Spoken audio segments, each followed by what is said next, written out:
Hi everyone! In today's video, I'll show you how to hide your Instagram followers and following list. By default, anyone who visits your Instagram profile can see who you follow and who follows you. The easiest way to hide this information is by switching your account to private. First, open the Instagram app on your phone.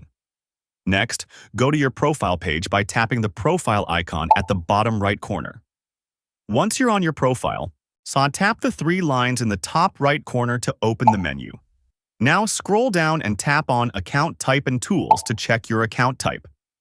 If you see the option Switch to Professional Account, that means you are already using a personal account, which allows you to make your profile private. After that, go back to the Settings menu and tap on Privacy. At the top of the Privacy page, you will see the option called Private Account. Turn this option on and confirm the change. Once your account becomes private, people who are not following you will no longer be able to see your followers or following list. They will only see the number of followers and following, but not the full list unless you approve their follow request. And that's it!